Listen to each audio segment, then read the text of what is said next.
Hallelujah, hallelujah, hallelujah, hallelujah. Our Savior Jesus Christ has destroyed death and brought life to life through the gospel. Hallelujah, hallelujah, hallelujah, hallelujah. The Lord be with you. And with your spirit. The Holy Gospel according to Saint Matthew. Glory to you, O Lord. A man came up to Jesus, knelt down before him and said, "Lord, have pity on my son, who is a lunatic and suffers severely. Often he falls into fire and often into water.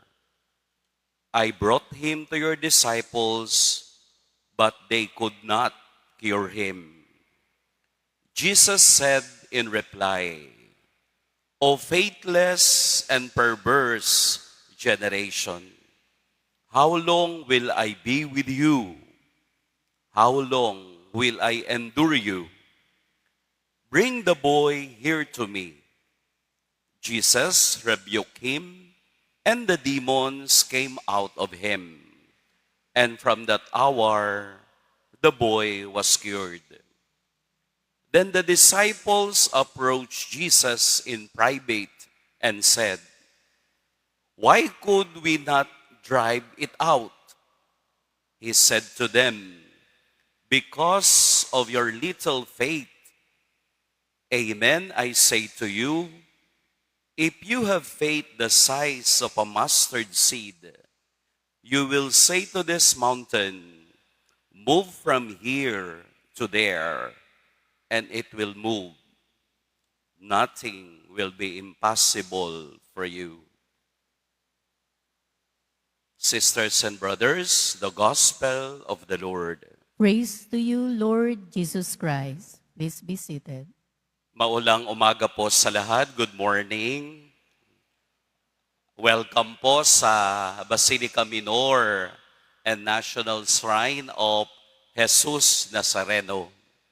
Atin pong pag-usapan ang Ebanghelyo sa umagang ito.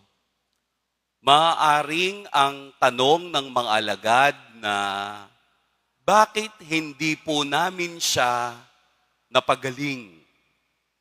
Pagkatapos na sila'y mabigyan ng kapangyarihan ni Jesus na magpagaling, magpalayas ng masasamang espiritu, and yet, yung isang tatay na lumapit sa mga alagad, na dala-dala ang kaniyang anak na sinasapian ng demonyo, ay hindi nila napagaling. Atin pong himayin, bakit kaya? It means, ito ay tungkol sa faith o pananampalataya.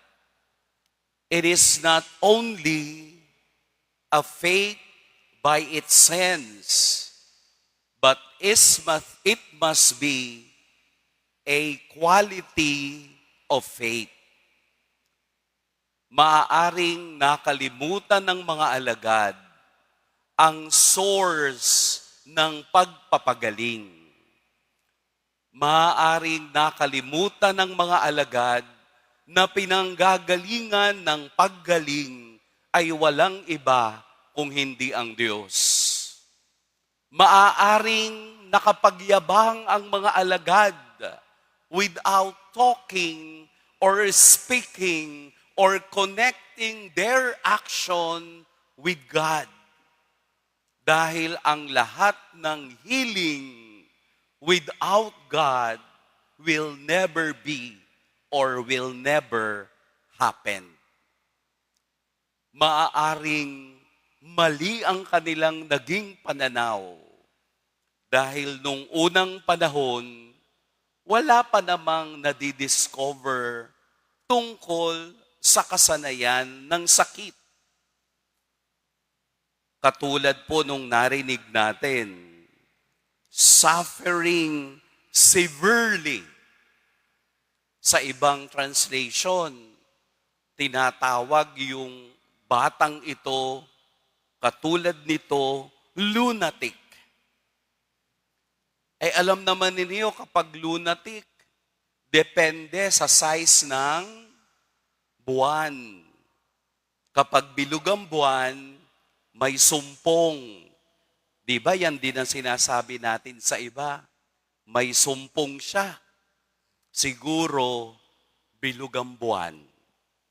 Yun bang lunacy o yung sakit na lunatic ay ina-adequate natin sa taong wala namang connection sa buwan. Paano ba nalaman ang sensya? May connection ba na inilabas ang science na kapag ikaw ay lunatic, it has something to do with the moon or the size of the moon? Wala. Ito lamang ay pagpapakita ng ignorance ng tao sa sakit na nararamdaman ng ordinaryong kasama niya. Marahil, ayon sa pagsusuri o sa mga biblical expert, ang sakit ng bata ay epileptic. Dahil ang epilepsy ay hindi naman everyday nangyayari. Kaya akala nila sa sakit na yon, nagiging lunatic at the same time ay nasasapian ng masamang espiritu. Pero dahil sa paniniwala ng amang ito sa kapangyarihan ni Jesus, kaniyang pinagaling upang ang demonyong nagpapahirap sa kaniya'y kumawala at magkaroon siya ng laya. Si Jesus ang nagpagaling sa pamamagitan ng kaniyang presensya at salita.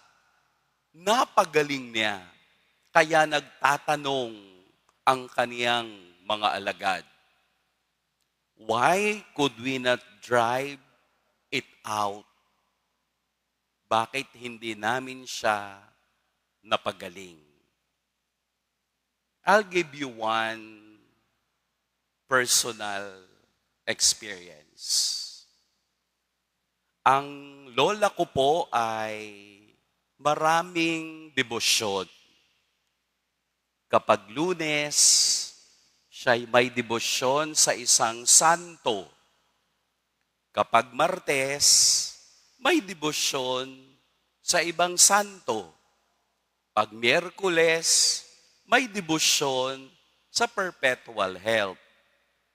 Pag Huwebes, may debosyon kay San Tadeus.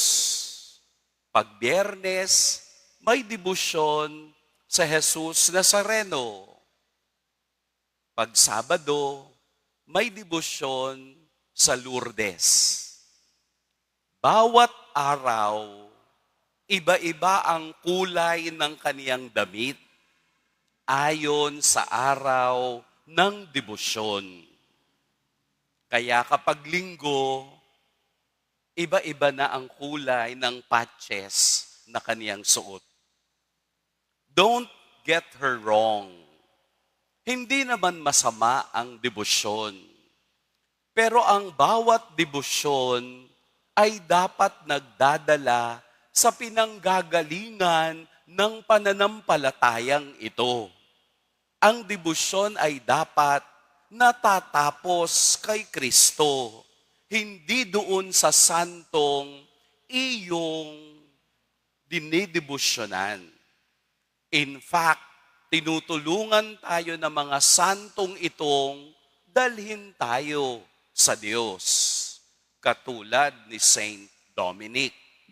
Katulad ng pagtuturo niya ng banal na rosaryo, dinadala tayo sa kapangyarihan ng Diyos at sa biyaya't himala sa grasyang ibinigay ng Diyos sa Inang Maria sa pamamagitan ng banal na rosaryo. Katulad ng mga alagad, kung walang quality ang debosyon na ginagawa mo, hindi mo masasabing kumpleto ang pananampalatayang meron ka. Kaya nga gumamit si Jesus ng simbolo ng mustard seed na kung tayo man ay mayroong pananampalatayang katulad nito, pwede nating utusan ang bundok na lumipat at magkaroon ng posibilidad ang lahat ng bagay. Katulad ngayon, Sabado, bakit kayo nandito? Lahat tayo may sagot. Lahat tayo may rason. Lahat tayo mayroong pananampalatayang binabanggit natin sa Diyos. Pero makapagtataka, baka nandito kayo ng Sabado, tapos sa Linggo bukas, hindi na kayo magsisimba. Kasi nagsimba na ako kahapon. Doon pumapasok yung quality of faith. Ang katunayan, tayo ay dapat nagsisimba ng Linggo. Ito ay debosyon. Ngayong araw na ito ay debosyon na magsimba ako sa Quiapo. Hindi ko man magawa ng Biyernes, Sabado ko gagawin. Debosyon ito na magdadala at matatapos sa Diyos bukas, Linggo, kung saan ako'y inaasahan ng Diyos na makikiisa sa pamayanan. Ito ang quality ng pananampalataya. Dapat matuto tayo. Natututo tayo sa mga salita ni Kristong nagdadala sa atin kung ano ang lalim at ugat, ang tibay at tatag ng totoong may pananampalataya. Debusyong magdadala sa Diyos upang tayo'y tumatag katulad ng bundok na hindi matitibag ng anumang sitwasyon ng buhay. Kaya tayo lumalapit sa Diyos upang tayo'y maging matatag katulad ng pagkapit sa pinanggagalingan ng pananampalataya na walang iba kung hindi si Jesus ang Poong Nazareno. Let us bring our devotion to the source of faith. Hindi matatapos sa debosyon kung hindi matatapos sa Diyos the summit and the fulfillment of our journey on earth. Mag-iingat po kayo ngayong araw. Pagpalain tayo ng Poong May Kapal.